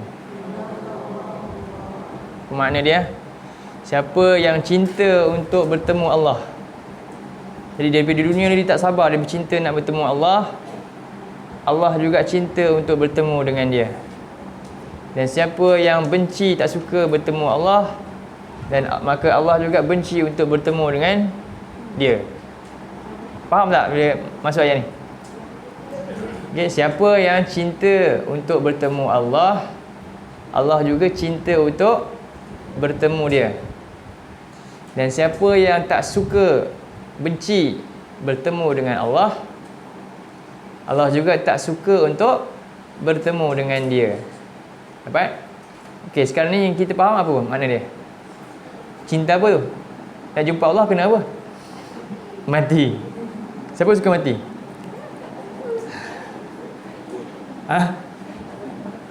Siapa? Semua nak lari daripada kematian. Tidak, tak adalah makan suplemen itu ini kan. Betul kan? Semua yang normal ke tak normal ni kalau tak suka mati? Normal ke tak normal ni kalau tak suka mati? Ya ni. Siapa yang kata normal? Siapa kata tak normal? Tak normal. Kalau suka mati tak normal. Siapa suka mati angkat tangan? Tak ada juga. Okey. Jadi kata Aisyah, kita tengok macam mana Aisyah. Aisyah ni wanita yang paling berilmu. Kan? Qalat Aisyah. Jadi Aisyah tanya Nabi, "Inna lanakrahul maut." Inna lanakrahul maut. Aisyah ataupun azwaj isteri Nabi yang lain. Hadis ni kata sahabat dia beritahu sama ada dia ingat Aisyah yang tanya ataupun isteri Nabi yang lain juga tanya. Sesungguhnya kita semua takut mati. Kami memang takut, kami tak suka mati. Nakrahul maut. Kami benci kematian. Mana ada orang suka mati? Mati sangat sakit. Kan? Lain Nabi kata qala laisa dzak, bukan macam yang kamu faham tu, macam kita faham ni. Jadi takut mati itu normal. Mana ada orang suka mati? Makanlah terus suplemen, jangan bimbang. Tak ada masalah. Normal. Kita memang kena ikhtiar untuk teruskan kehidupan. Baik. Jadi laisa zaka, bukan demikian yang macam kamu fikir. Walakin al-mu'min, tetapi orang yang beriman ni, idza hadarahul maut, apabila datangnya kematian kepada dia, saat kematian nak menjemput dia bimbanglah. Tetapi ketika itu nanti busyira biridwanillahi wa kiramatihi, dia akan ketika itu nazar nanti dia akan diperlihatkan, dia khabarkan oleh para Allah malaikat dia. Malaikat akan datang. Malaikat akan datang, malaikat yang berwajah putih ni, bak mentari ni cahayanya, dia akan datang dan dia busyra, mengkhabarkan berita gembira dengan keredaan Allah. Jangan bimbang, Allah redha engkau dan Allah bagi kemuliaan kepada dia ketika itu. Jadi kita ni bukan sekarang, tunggu saat nanti. Ketika itu baru kita tahu apa yang datang kepada kita lah. Lagi dia akan beritakan dengan dua. Dibusyira biridwanillahi wa kiramatihi. Dia akan diberitakan dengan berita gembira dengan keredaan Allah dan juga kemuliaan yang bakal dia dapat kedudukan dia. Jadi falaisa syai'un, ketika itu, ketika si mati ni, si bakal mati ni dapat berita tu, maka tiada satu benda pun ahabba ilahi mimma amamah. Satu benda pun yang lebih dia suka melainkan apa yang sekarang dia dah tahu berada di depan dia. Itu perkhabaran malaikat tu. Itulah maksud dia suka mati tu. Ketika itu baru dia kata lebih baik yang ini. Tak ada satu benda pun yang lebih dicintai benda-benda tadi tu melainkan apa yang sekarang ni dia dah nampak depan mata dia. Orang mati je dah tahu, orang yang nak mati je tahu. Kita tak rasa lagi masa ni. Ketika itulah Allah kata fa ahabba liqa Allah. Barulah Allah kata itulah maknanya baru dia tahu, maka Allah cinta untuk bertemu dengan dia. Wa habballahu liqa'ahu, dan ketika itu juga dia juga cinta untuk bertemu dengan Allah. Fa ahabba liqa Allah, maka dia cinta untuk bertemu dengan Allah dan Allah cinta untuk bertemu dengan dia. Maknanya apa? Kita faham ayat ni. Jadi dia buat preparation. Dia buat preparation lah. Dia bawa tu. Jadi ingat, kita bukan tahu masa dah masuk kubur. Sebelum lagi dah tahu dah. Dah rasa dah. Maka tu, ketika itu, sebab tu bagi orang-orang yang nak mati ni, dia akan apa? Nabi suruh apa? Jenazah yang nak mati ni, Nabi suruh usung cepat-cepat. Sampai jangan tangguh-tangguh. Orang nak mati ni kalau boleh hari tu juga ke bumi, segerakan. Sebab apa? Kalau dia beriman, dia sendiri akan cepat-cepatlah. Cepat, dia tak sabar nak pergi ni. Cepat-cepatlah kuburkan aku. Dia tak sabar nak disoal, bertemu dengan kawan dia nanti. Tapi bagi orang-orang yang kufur, yang tak bersedia ni, ni ayat dia. Jadi kemudian wa innal kafir, dan sungguhnya orang yang ingkar, yang tak berpersediaan ni, idza hudira busyra bi azabillah, ketika hadir kematian. Jadi Nabi pakai perkataan hudira. Orang beriman Nabi berkata hadara. Apa beza? Ni hudira, ni hadara. Kenapa? Hadara maknanya kematian datang dalam keadaan dia pun bersedia dah. Hudira, dia kalau boleh nak lari. Hudira, tapi tetap didatangkan secara paksa. Faham? Kematian datang secara mengejut, paksa kepada dia. Lalu dia juga dikhabarkan dengan berita gembira. Tapi apa? Berita gembira dengan azab Allah. Dan juga uqubati, dan akibat-akibat perbuatan dia dulu. Maka ketika itu tiada satu benda pun falaisa syai'un akrahu ilaihi mimma amamah. Tiada satu benda pun yang paling dia benci melainkan apa yang dia nampak dengan depan mata dia sekarang. Sebab itu bagi orang yang kafir ketika mati, dia kata kalau boleh apa? Jangan bawa dia segera. Jeritan itu boleh didengar oleh semua makhluk kecuali jin dan manusia. Kalau jin dan manusia dengar boleh mati. Itu sekali Nabi gambarkan mayat tu. Jadi inilah dua maksudnya. Siapa yang cinta bertemu Allah, bukannya maknanya saya suka mati, bercita-cita nak mati, tak. Nabi pun beritahu jangan bercita-cita nak jumpa musuh. Tapi kalau ada jumpa, hadap je lah. Hadap dan usahalah untuk menang, kan? Ada pula macam tu. Jadi sesuai lah dengan kita nak hadis ni. Itu maksud dia. Itu berdasarkan ayat yang kita baca tadi lah. Segala benda yang dijadikan perhiasan dunia ni boleh menjadi taghut kepada kita. Yang menyebabkan kita termasuk golongan yang menerima akibat malam. Tetapi juga semua ini boleh menjadi apa?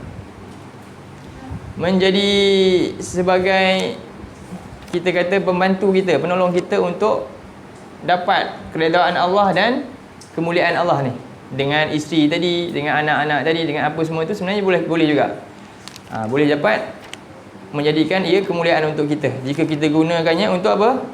Jalan Allah lah. Baik. Jadi ni rukun pertama, hub. Okey. Jadi daripada hub ni mestinya ada juga apa? Rasa takutkan Allah, khauf tu. Khauf dan raja. Khauf kita dah bincang yang lepas dah sebenarnya, minggu lepas. Saya skip je lah. Antaranya kita boleh ambil satu surah dalam surah Juz Amma, surah At-Takwir, surah An-Nazi'at, 79.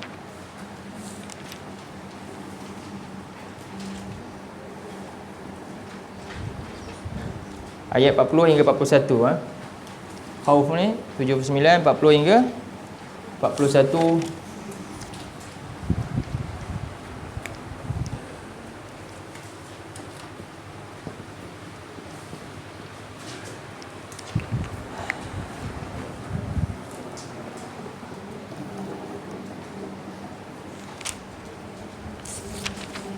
Ayat dia, wa amma man khafa maqama rabbih wa nahan nafsa 'anil hawa fa innal jannata hiyal ma'wa. Maka adapun orang yang dia bimbang. Jadi khauf ni dia maknanya bimbang, risau, cemas. Dia ada rasa tu. Dia bimbang dengan maqama rabbih, kedudukan Allah, ketinggian Tuhan dia. Iaitu Allah ni boleh datangkan pelbagai perkara, iaitu azab, antaranya azab yang paling dahsyat itu. Dan wanahan nafsa 'anil hawa. Jadi tanda dia ni rasa takut, dia buat apa?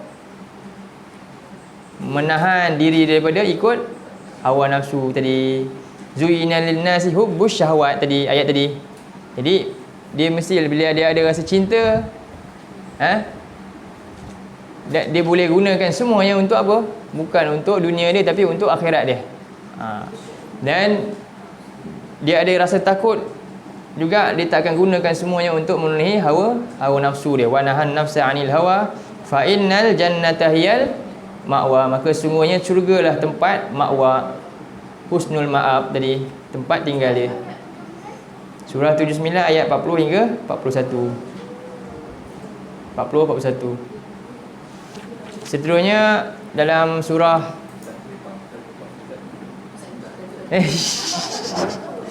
40-41. Kemudian yang rajak ni dalam surah 2 ayat 218. 218.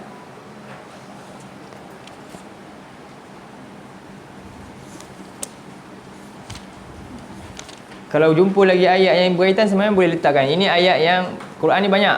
Rajak ni banyak ayat lagi.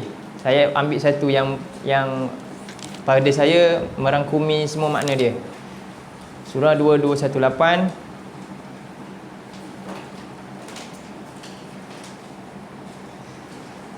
A'udzubillahi minasyaitonirrajim. Innal ladzina amanu wal ladzina hajaru wajahadu fi sabilillah. Jadi rajak ini ada 3 sikap yang perlu ada sebelum sampai makam rajak. Ya, innal ladzina amanu, semuanya orang yang mesti pertama dia beriman. Iman ni dengan hub, cinta tadi, dengan ilmu tadi. Belajar tadi. Hub, la ilaha illallah itulah, cintakan Allah. Sehingga dia tahu semua ini datang daripada Allah dan dia gunakan semuanya untuk fi sabilillah. Dia sedar apa yang dapat ni semuanya di atas ketentuan Allah. Cintanya, kasihnya Allah kepada dia. Dan jadi sebab tu innal ladzina amanu. Oleh kerana itu dia beriman dan kemudian apa? Wahajaru wallazina hajaru.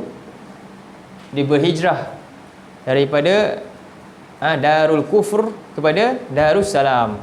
Negeri yang kekufuran dulu kepada negeri yang iman, ataupun daripada jahiliyah, kejahilan kepada hidayah, keilmuan, petunjuk. Dia berubah daripada apa lagi?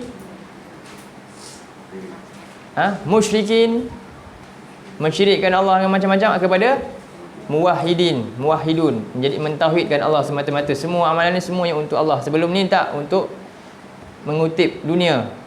Sebab itu dalam hadis Nabi, antara tanda-tanda kiamat, wal tumistatid dunya bi amalil akhirah. Ada manusia yang dia mencari dunia dengan amalan akhirat.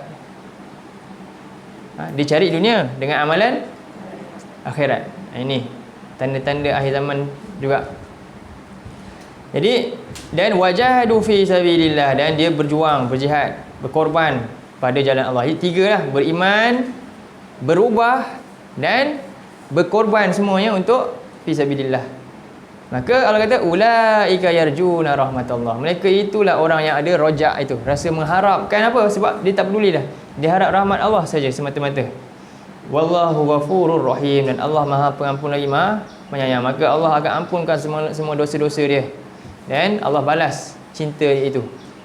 Dia mengharapkan syurga Allah semata-mata. Jadi kalau kukuh tiga-tiga ini, maka apa? Makna ibadah tu kita dah capai. Capai makna ibadah kepada Allah. Jadi anggota ibadah ada tiga benda. Ibadah ni ada tiga anggota ibadah.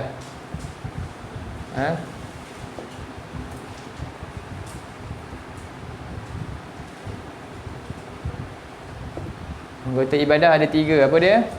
Satu, hati. Kedua, lisan. Dan ketiga, disebut jawarih.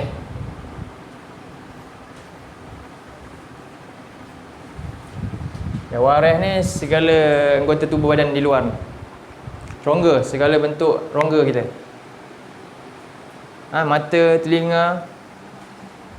Mata, telinga lagi, tangan, kaki, kemaluan. Itu semua jawarih. Dan semua ini perlu dijaga. Semua ini perlu dijaga.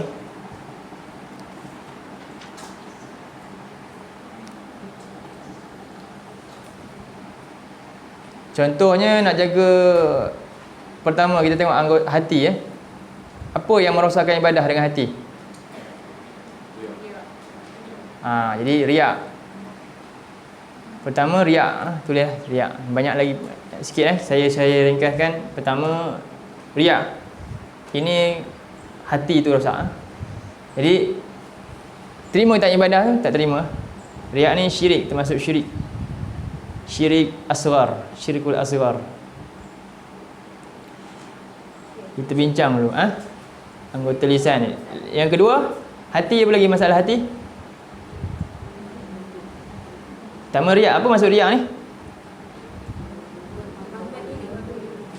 Ro'a mana apa? Jadi memperlihatkan, ingin dilihat.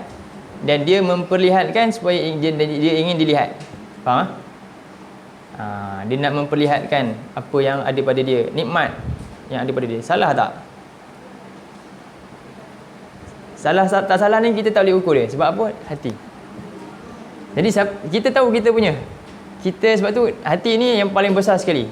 Sebab apa? Semua yang akan diukur nanti kita ni, Allah tak tengok semua. Allah tak tengok. Punca kejayaan manusia nanti ke akhirat adalah hati dia. Punca dia masuk syurga adalah hati dia. Dalam hadis Nabi sebut, innallaha la yanzuru ila suwarikum wala ila ajsamikum walakinnallaha yanzuru ila qulubikum wa a'malikum. Dua je. Semuanya Allah tidak lihat kepada rupa paras kamu, penampilan kamu. Allah tak lihat tu. Tetapi Allah hanya lihat kepada hati kamu, kemudian baru lihat amalan kamu. Hati dulu, baru amalan. Hati rosak riak, amalan dia tak peduli dah. Tak ada. Jadi Allah juga bangkitkan kita nanti berdasarkan apa? Sekarang kita boleh tipu orang kan? Kita boleh buat pakaian kita, orang menjadi orang baik, boleh berpakaian, boleh buat semualah, cakap semua kan? Kita boleh tipu. Itu di dunia. Dunia ini sebab tu zina, perhiasan. Semua orang boleh touch up. Orang boleh muka dia buruk, dia boleh make up. Begitu juga semua benda kita. Betul tak? Itu dunia ni. Akhirat nanti semua akan dibangkitkan berdasar apa? Jadi ketika itu baru nampak siapa sebenarnya kita. Siapa sebenarnya kita, semua akan lihat, oh inilah dia sebenar kat akhirat nanti. Sebab Allah kata innama yub'atsun nasu ala niyatihim. Sesungguhnya manusia nanti akan dibangkit ke akhirat di atas niat dalam hati dia. Hidup dia dulu apa tujuan, ke akhirat nanti dibangkit dengan rupa itulah. Rupa itulah yang akan dibangkitkan. Jadi ketika itu tak boleh sorok-sorok apa lagi dah. Wa iyazubillah itu. Sebab itu hati itu paling penting untuk dijaga. Antaranya pertama paling bahaya riak. Memperlihatkan. Sebab itu kita nak ukur di dunia ni, dia ni riak ke? Tak boleh lah. Tak boleh ukur lah. Siapa yang akan bagi tahu? Allah. Dan kita kena apa dah? Kata Umar Al-Khattab, hasibu anfusakum qabla an tuhasabu. Hisap diri kamu sebelum kamu dihisap nanti. Jadi kita hisap diri kita. Saya buat ni, saya tunjuk ni sebab apa? Merosakkan amalan. Jadi siapa yang rasa dia tak kuat, tak payah nak tunjuk. Lebih baik dia sorok. Itu je ulama kata. Siapa yang rasa dia tak kuat kan, dia tak boleh menjaga amalan dia sebab dia nak, bukan nak orang terima amalan. Orang tak boleh bagi apa-apa, Allah nak bagi. Siapa yang nak jaga amalan dia supaya diterima Allah dan dia khawatir takut terima, dia mesti ada bimbang. Lebih baik apa? Sorok je, tak payah tunjuk, sorok. Buat senyap-senyap. Sebab tu ramai yang ulama-ulama orang alim ni dia lebih suka tu. Tapi siapa yang kata yakin yang dia buat ni sebab nak bagi contoh pada orang lain supaya orang lain ikut, tak apalah, dia yakin dengan diri dia, memang dia tak ada langsung riak, tak apa, buatlah. Tak salah pun boleh. Boleh. Tapi dia ukur sendirilah. Tujuan sebenar hati dia yang paling halus dalam tu apa? Sebab Allah yang menilai nanti. Bimbang. Tu Yang kedua, sum'ah. Sum'ah. Dapat? Hati ni dah, hati. Apa sum'ah? Sum'ah ni maksudnya bagi sami apa? Dia suka nak diceritakan apa yang dia buat. Dia tak nunjuk riak. Amalan sum'ah ni adalah asalnya tersorok, tetapi menjadi diketahui orang sebab apa? Diceritakan. Asalnya dia sorok, tapi dia sama ada dia sendiri menceritakan ataupun orang nampak dia buat, dia nak sorok, dia tak perasan, tapi waktu orang tu ceritakan, dia rasa seronok dengan orang tu cerita. Faham? Pertama, sum'ah ni benda tu rahsia sepatutnya, tapi dia cakap, letih lah, malam tadi tidur lambat. Orang faham lah apa benda tu. Tadi alhamdulillah lah. Kan? Itu sum'ah tu, dia nak orang tahu apa yang dia buat malam tadi. Orang tak nampak, tak terlihat, tapi orang mendengar, orang mengetahuinya. Faham? Itu sum'ah. Faham tak? Lain. Riak ni dia buat depan orang, nampak mata. Ini anggota mata. Sum'ah ni maksudnya macam tu lah. Kita tadi buat saja nak buat kesan-kesan, nampak orang, kenapa ni letih? Letih lah malam. Dia tak cakap pun. Faham tak? Jadi amalan itu nanti takut apa? Tak ada nilai dah, rugi tak? Allah rugi. Ni syaitan mudah je nak rosakkan amalan. Faham? Itu nama dia sum'ah. Sama ada dia sendiri ceritakan dalam bentuk kiasan ataupun jelas-jelas, ataupun Allah uji dia dengan apa? Orang cerita, faham? Orang tahu, dia buat, dia tak sedar orang tu tengok. Kemudian orang tu cerita kat luar. Malam tadi kan, lepas tu dia dengar, orang berbual pasal dia. Dan dia rasa seronok. Sepatutnya dia benci, dia marah, apa pasal cerita? Ataupun, dia, kalau sebab dia nak jaga, sebab dia dah, amalan tadi Allah dah terima dah. Tapi dia suka pula orang terima, habis. Faham? Jadi niat asal tadi, dia dah bertukar. Itu nama dia apa?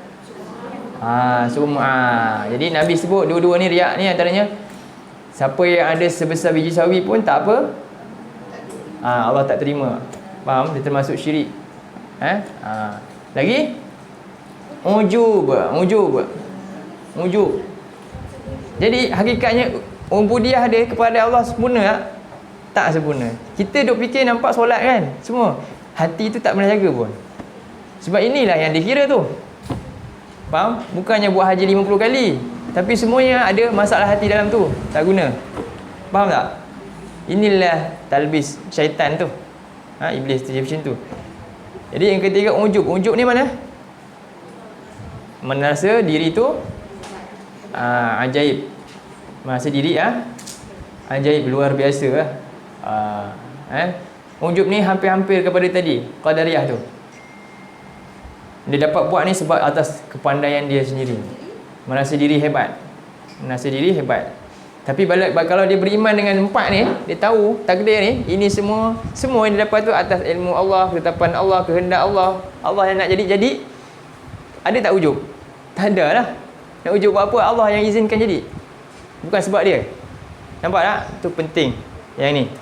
Kemudian yang ke seterusnya. Jadi ini semua diri sendiri. Ni diri sendiri ni baru. Diri sendiri. Kemudian takbur satu. Ini takbur ni lebih kepada lisan. Nanti dulu. Hati lagi. Apa lagi? Ini dengan orang pula. Apa? Merasa iri hati, dengki dengan nikmat pada tangan orang. Dengki dengan nikmat yang diperolehi oleh orang lain. Masalah tak? Masalah juga kan? Kita iri hati dengan tu. Jadi ini juga masalah dalam hati. Lagi apa lagi? Itu cukuplah 4 kan? Takbur, riak, sum'ah, ujub dan hasad. Hasad. Ya.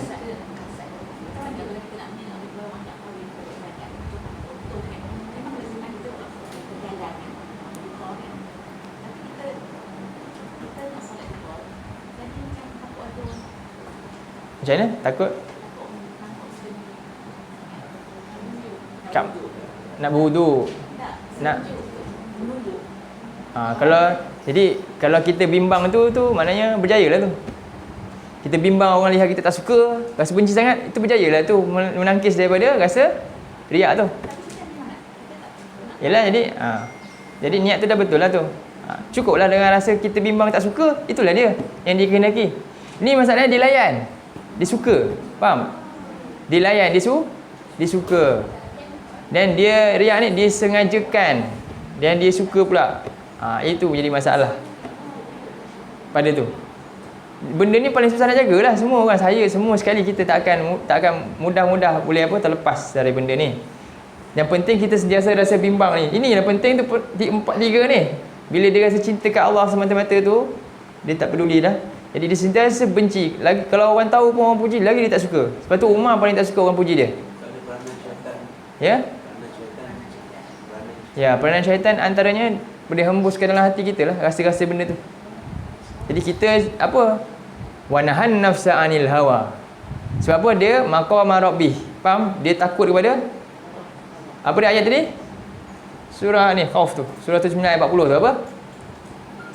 Wa amma man khafa maqama rabbih. Dan ada pun orang-orang yang dia bimbang, risau, dia tak tahu ketinggian maqam apa siapa? Tuhannya tadi ni. Wa nahan nafsa anil hawa, dan dia menjaga diri dia daripada mengikut hawa nafsu dia yang dihembus oleh syaitan supaya ikut tadi. A'udzubillahi minasyaitanirrajim. Sebab tu kita hari-hari Nabi suruh pagi petang baca apa? Pagi sama malam 3 kul bacalah kan. Al-mu'awwizatain, al-mu'awwizat, 3 tu qul huwallahu ahad, qul a'udzu birabbil falaq, qul a'udzu birabbin nas. Qul a'udzu birabbil falaq itu menangkis daripada apa? Gangguan luar kepada kita. Qul a'udzu birabbin nas menangkis gangguan dari dalam. Qul huwallahu ahad menangkis syirik. Syirik tadi. 3 tu penting. Qul huwallahu ahad itu untuk menangkis daripada syirik. Qul a'udzu birabbil falaq untuk menangkis gangguan jahat daripada luar. 4 bentuk lah. Qul a'udzu birabbil falaq min syarri ma khalaq, makhluk yang Allah cipta secara umum. Syarri ghasikin idza waqab, makhluk yang berada dalam gelap malam, makhluk daripada yang menyihir, dan orang yang hasad. Semuanya gangguan luar masuk dalam kita. Baca qul a'udzu birabbil falaq. Qul a'udzu birabbin nas, gangguan yang muncul dari dalam kita sendiri, iaitu sifat-sifat ni semua, wujud tadi itu semua. Qul a'udzu birabbin nas min syarril waswasil khannas. Bukan sekadar waswas ni maknanya ragu-ragu saja, tapi apa? Dia keliru dengan amalan dia tu semata-mata untuk Allah ataupun untuk tujuan lain. Sama semua sekali. Itu kerja dia, syaitan ni. Lisan seterusnya. Apa dia kesalahan lisan? Jadi antaranya adalah mengumpat. Mengumpat lagi, mencela, merendah-rendahkan orang, mengumpat, mencela orang lain. Mengumpat maksudnya cerita benda betul tapi orang itu tak suka. Cerita benda betul tentang seseorang dan orang itu tak suka apa yang diceritakan, itu nama dia umpat. Faham? Lagi berkata dusta, kan? Berkata dusta juga, itu fitnah pula, menipu. Kemudian mencela orang lain, mencela orang, itu sukhriyah, menyindir. Sukhriyah, 3 dah. Yang ketiga, sukhriyah, menyindir. Kadang-kadang ada orang memang begitu kan. Jadi kita kena peringatkan. Kalau jumpa dia, orang pun takut. Sebab apa? Tahu mulut dia ni kan memanglah laser habis. Itu apa? Rugilah lisan dia. Rugilah. Jadi itu masalah. Ada lagi soalan? Ada lagi apa? Tak ada. Kemudian lagi apa? Bersumpah dengan nama selain Allah. Bersumpah dengan nama selain Allah. Lagi, ini syirik asghar dalam bentuk lisan. Cerita ni. Sebab ubudiyah ni berkaitan dengan tauhid. Semuanya buat kerana Allah. Jadi itu satu lagi. Okey, bersumpah dengan nama selain Allah. Demi Kaabah contohnya. Walaupun nama tempat suci kan, demi Kaabah tak boleh. Kita hanya bersumpah wallahi wa tallahi wa billahi saja. Yang boleh sumpah dengan makhluk hanya Allah saja. Wasyamsi wal asri wad duha, Allah saja. Kita tak boleh. Dan menyandarkan nikmat kepada selain Allah. Ni satu lagi juga. Lidah kita kadang salah cakap tu. Kalau bukan kerana awak, faham? Syirik asghar. Kalau bukan kerana dia datang tadi, habis dah saya. Terkena tu. Faham tak? Jaga. Itu terkena. Itu juga syirik kecil. Menyandarkan nikmat yang diperolehi kepada selain Allah. Dia dapat selamat daripada satu musibah, dapat nikmat lah kan. Tapi dia kata kerana dia ni, si fulan ni, kerana si fulan, nasib baiklah kau datang, awak datang, kalau tidak tadi habis saya. Selalu tak kita keluar. Ya, ini masalah kepada takdir ni. Bila takdir ni apa dia? Kita kata qadarullah, takdir Allah, wa ma syaa fa'alahu. Dan apa yang dia kehendak Allah dia dijadikan. Dihadirkan anta datang sini. Alhamdulillah. Syukur kepada Allah. Itu sebenarnya. Kau berapa dah? 12, 20 dah. Ada lagi sikit lagi. Menyatakan masya Allah wa ma syi'ta. Tu pun tak boleh juga. Ini semua atas kehendak Allah dan kehendak engkau. Nabi kata ini pun syirik. Masya Allah wa ma syi'ta. Tak boleh juga. Menyandarkan sesuatu berlaku kerana kehendak Allah dan kehendak dia. Tak boleh. Ya, masya Allah, sudah selesai. Menyandarkan kehendak kepada Allah dan kepada orang lain. Masya Allah wa ma syi'ta. Tak boleh. Lagi mengatakan lau, memprotes takdir.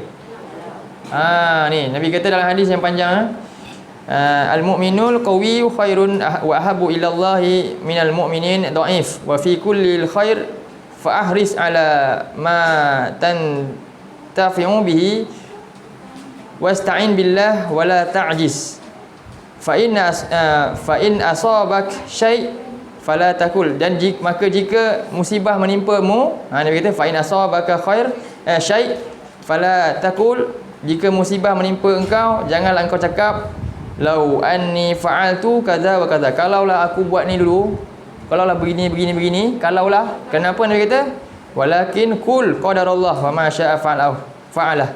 Tapi katalah dah Allah tetapkan dan apa yang dia nak jadi. Bukan kalau-kalau. Tadi kalau-kalau kerana apa?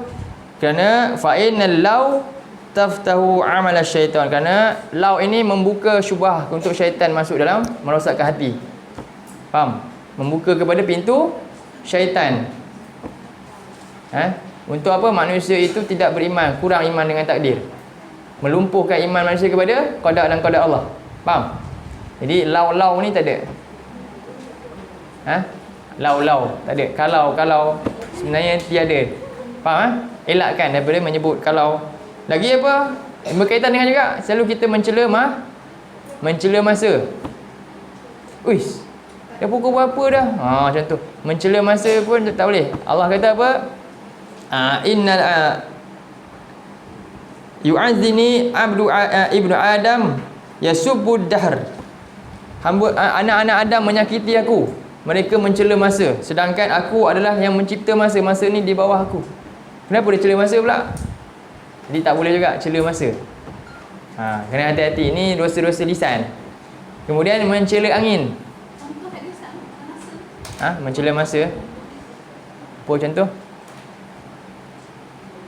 Mencela masa apa kita buat?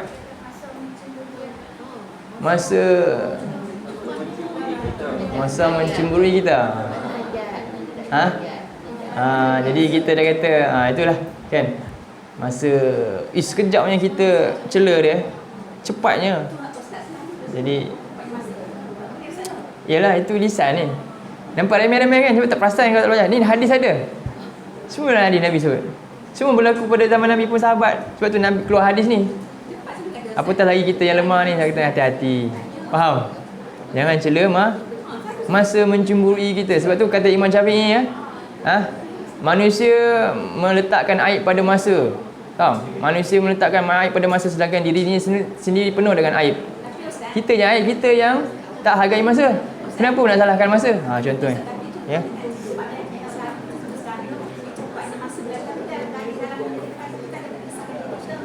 Yalah. Kalau kata tak apalah. Cela masa ni tasuk pun maknanya mencela masa, menyalahkan masa tu. Waktu tak cukup, cepat, macam marah, macam tak suka. Itu Allah kata, Allah tegur. Allah kata hamba-Ku menyakiti aku, dia kata. Kamu ini adalah, kamu sendiri, umur kamu tu adalah masa-masa tu. Tak ada masa, kamu pun tak ada. Kan? Jadi sebab tu hargailah dia. Syukurlah dengan kesempatan yang kita mampu buat ketika masa tu. Dan yang ketiga, yang seterusnya, jangan cela angin. Dia lebih kurang macam masa juga. Angin tak salah pun. Sebab tu antaranya bila ada doa tentang angin, bila dapat angin ribut ke, Nabi doakan, na'udzubika min syarri hadhihi rih. Kami berlindung daripada keburukan angin ini. Wa syarri ma fiha, dan keburukan apa yang ada di bawahnya. Wa syarri ma amarat bihi, dan keburukan daripada apa yang tujuan angin tu datang untuk apa. Angin ni datang dengan tujuan, dihantar. Macam contoh angin yang Allah hantar pada kaum Ad, Samud tu, tujuannya apa? Membinasakan. Jadi kita berlindung daripada angin ini, daripada benda yang angin ini bawa, wabak ke apa ke, ataupun berlindung kepada tujuan angin ini sampai. Adakah tujuan angin ini datang untuk azab ataupun apa? Itu saja. Tapi janganlah cela dia. Jadi inilah dosa lisan dia, dosa lisan. Untuk yang jawarih ni nanti lain kali, masa pun. Jadi ibadah ni buat dia banyak.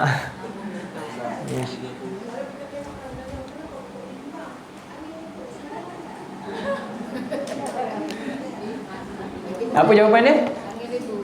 Qadarullah wa ma syaa fa'ala. Kenapa pokok tumbang? Qadarullah. Allah telah tetapkan dan berlaku dah. Sebab itu je. Jadi apa punca? Tak apa. Nak cari punca, ini sebab, itu asbab lah. Asbab tak ada masalah lah. Anginnya luar biasa rupanya, sehingga pokok ni pun dah reput, tumbanglah dia. Tak apa. Tapi ini semua apa dia? Allah yang tetapkan demikian. Tiga kul.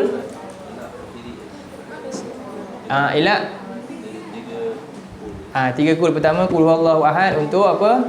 Membentengi daripada syirik. Maksudnya tadaburlah surah tu. Tadaburlah qul huwallahu ahad tu macam mana? Kalau kita buka tafsir Tabari, qul huwallahu ahad surah pendek kan? Agak-agak berapa muka Imam Tabari tafsir ayat tu. Panjang. Qul huwallahu tu surah 4 ayat je, tapi tafsir dia panjang. Kan? Macam Al-As juga kan? Panjang. Lepas tu kita tadabbur dia maksud dia. Bukan baca saja kita rasa macam dah, tapi tak faham, bukan? Demikian juga qul a'udzu birabbil falaq, membentengi diri daripada apa? Gangguan anasir luar kepada diri kita. Gangguan luar. Qul a'udzu birabbin nas, gangguan dalaman. Baik, itu saja untuk hari ini. Qul qouli hadza, astaghfirullahalazim li wa lakum. Jawab belum lagi, tak sempat lah pukul.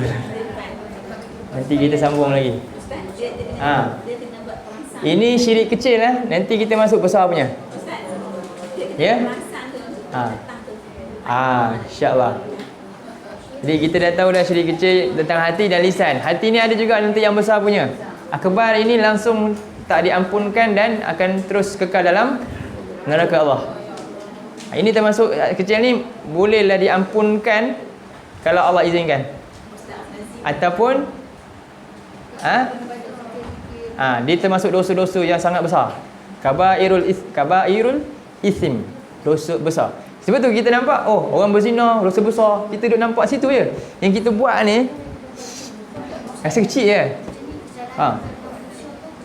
Ini yang mana? Hati tadi satu dengan manusia, satu dengan dalam kita kan. Lisan ni juga termasuk tadilah, bila kita mencela kesalahan dengan orang, kesalahan dengan orang. Ya. Jadi ingat, syirik asghar ni adalah dosa besar. Bukan akbar, dosa yang tak, yang Allah sebut tu. Itu dalam akidah tu lain, tu lagi besar. Faham? Ya. Yalah, kena baca. Contoh Imam Az-Zahabi keluarkan kitab Kabairul 79 dosa-dosa kan.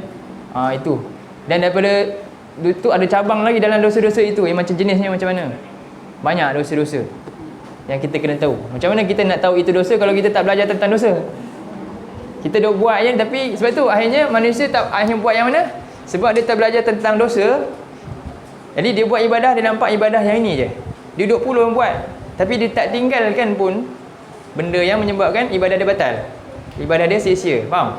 Sebab tu ibadah maksudnya ada dua. Satu yang kita lakukan, satu lagi yang kita kena tinggal. Yang ni yang tak nampak sebab tak belajar. Itulah imam-imam buat keluar kitab-kitab tentang dosa-dosa. Sebab apa? Sebab ini termasuk ibadah yang kamu kena untuk sempurnakan, iaitu yang kamu kena tinggalkan. Bila kamu tinggalkan, itulah ibadah. Faham? Kita nampak duk buat je solat, tapi mengumpat tak tinggal. Sedangkan bila tinggal mengumpat, itu satu salah bentuk dia menyempurnakan ibadahnya kepada Allah. Faham? Cukuplah 12.30. Nanti simpan soalan-soalan untuk minggu akan datang. Baik, aku qauli hadza wa astaghfirullahalazim li wa lakum. Allahumma ja'al hadza jama'ana jama'al marhuma wa tafarraqna min ba'dihi tafarraqan ma'suma. Allahumma arhamna bil Qur'an wa ja'alhu lana imama wa nuran wa hudan wa rahmah. Allahumma dzakkirna minhu ma nasina wa 'allimna minhu ma jahilna warzuqna tilawatahu ana al-laili wa atrafan nahar wa ja'al lana hujjatan ya rabbal alamin. Allahumma qsim lana min khasyatika ma tahulu bihi bainana wa baina ma'asik wa min ta'atika ma tuballighuna bihi jannatak min al-yaqini ma tuhawwinu bihi alaina musibatid dunya wa matti'na bi asma'ina wa absarina wa quwwatina abadan ma abqaitana waj'alhu al-waritha minna waj'al tharana 'ala man zalamana wansurna 'ala man 'adana wa la taj'al musibatana fi dinina wa la taj'al ad-dunya akbar hammina wa la mablagha ilmina wa la tusallit 'alaina man la yarhamuna. Rabbana hab lana min azwajina wa dhurriyyatina qurrata a'yun waj'alna lil muttaqina imama. Rabbana atina fid dunya hasanah wa fil akhirati hasanah wa qina adzabannar. Wa sallallahu ala nabiyyina Muhammad wa ala alihi wa sahbihi wa sallam. Alhamdulillahirabbil alamin.